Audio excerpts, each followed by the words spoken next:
Hari ini merupakan hari pertama ibadah solat Jumaat dibenarkan di masjid sejak tempoh Perintah Kawalan Pergerakan dilaksanakan. Wartawan Astro Awani Hilmi Malik kini berada di Masjid Tengku Ampuan Jemaah Bukit Jelutong melakukan tinjauan. Hilmi mungkin boleh kongsikan laporan anda.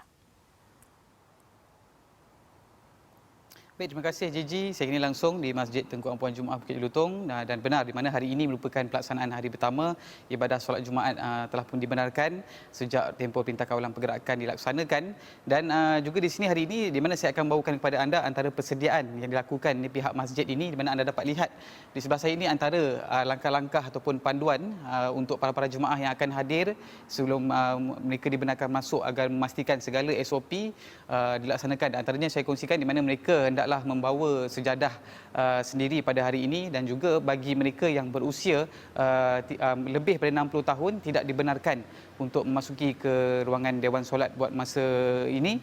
Dan juga saya akan bawakan kepada anda, kita akan tour semua di kawasan masjid ini dan ini merupakan laluan masuk yang dibuat di masjid ini, iaitu di mana mereka menyediakan laluan sehala dan hanya ada satu laluan masuk dan juga hanya ada satu kawasan keluar di sebelah kiri saya ini. Dan di mana, okey, kalau dapat anda lihat sekarang ini saya akan menuju ke ruangan Dewan Solat bagi membawakan bagaimana perkembangan ataupun keadaan dan juga persediaan SOP yang telah pun disediakan oleh pihak masjid ini. Dan juga apa yang saya ingin boleh kongsikan buat masa ini, difahamkan pintu pagar akan mula dibuka pada jam 12.30 tengah hari sebentar lagi untuk kemasukan para jemaah untuk menunaikan ibadah solat Jumaat. Dan kini saya akan bawakan kepada anda langsung untuk melihat bagaimana suasana keadaan dalam Dewan Solat pada masa ini.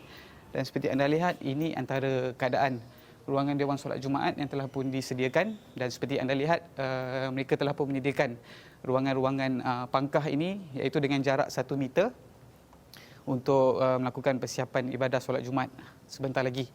Dan difahamkan buat masa ini di Selangor di mana hanya 40 orang jemaah saja dibenarkan untuk menunaikan solat Jumaat pada hari ini.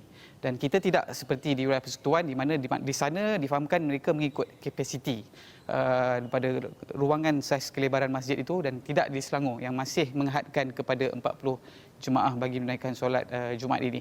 Dan juga berdasarkan pemerhatian saya sebentar tadi, kita lihat juga ada beberapa pegawai penguatkuasa antaranya Polis Diraja Malaysia, pihak Jabatan Agama Islam Selangor telah pun siap sedia di kawalan pintu pagar untuk mengawal kadar kemasukan para jemaah. Dan sememangnya saya pasti ramai sebenarnya khususnya bagi umat Islam yang merindui untuk menunaikan ibadah solat Jumaat dan juga ibadah-ibadah lain, dan pasti mereka menantikan saat-saat ini. Bagaimanapun kita masih lagi berada di Perintah Kawalan Pergerakan Pemulihan di mana kita masih lagi berada dalam fasa-fasa ataupun SOP yang telah pun ditetapkan dan perlu dipatuhi untuk kepentingan dalam kita memerangi wabak COVID-19 ini. Dan ini antara situasi semasa yang saya kongsikan, dan di mana juga kita lihat di sini juga adalah berdasarkan jemaah yang hadir, di mana kita akan menapis semula daripada segi kadar kemasukan. Dan juga saya kongsikan di mana sebaik selesai sahaja azan pertama, pintu pagar ini akan ditutup dan tiada lagi kebenaran untuk kemasukan orang luar ataupun jemaah lain maupun yang telah memberi nama ataupun ahli jawatan kuasa, dan mereka sememangnya tidak dibenarkan masuk sebaik saja selesai azan pertama. Baik, sebenarnya mereka telah melakukan persiapan ini sejak semalam, di mana seperti anda lihat di kawasan sekeliling ini juga terletaknya garisan-garisan merah di mana mereka tidak boleh melebihi daripada kawasan Dewan Solat ini. Dan ini antara sebahagian persiapan juga. Dan sememangnya kalau nak diikutkan juga, kalau kita lihat sini, kami dapat kongsikan di mana kalau kebiasaannya di mana ketika khutbah Jumaat juga akan diadakan di ruangan mimbar di atas, namun buat masa ini SOP juga telah berubah di mana khatib hanya akan memberikan khutbah di ruangan bawah.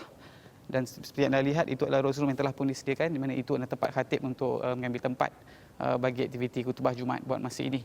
Dan ini antara SOP yang telah pun kita kongsikan berhubung dengan hari pertama solat Jumaat di Masjid Tengku Ampuan Jumaat Bukit Jelutong. Dan saya akan bawakan lagi perkembangannya di Buletin Awani seterusnya. Dan untuk itu kembali bersama rakan tugas, Gigi, silakan. Terima kasih Hilmi Malik dengan laporan anda itu.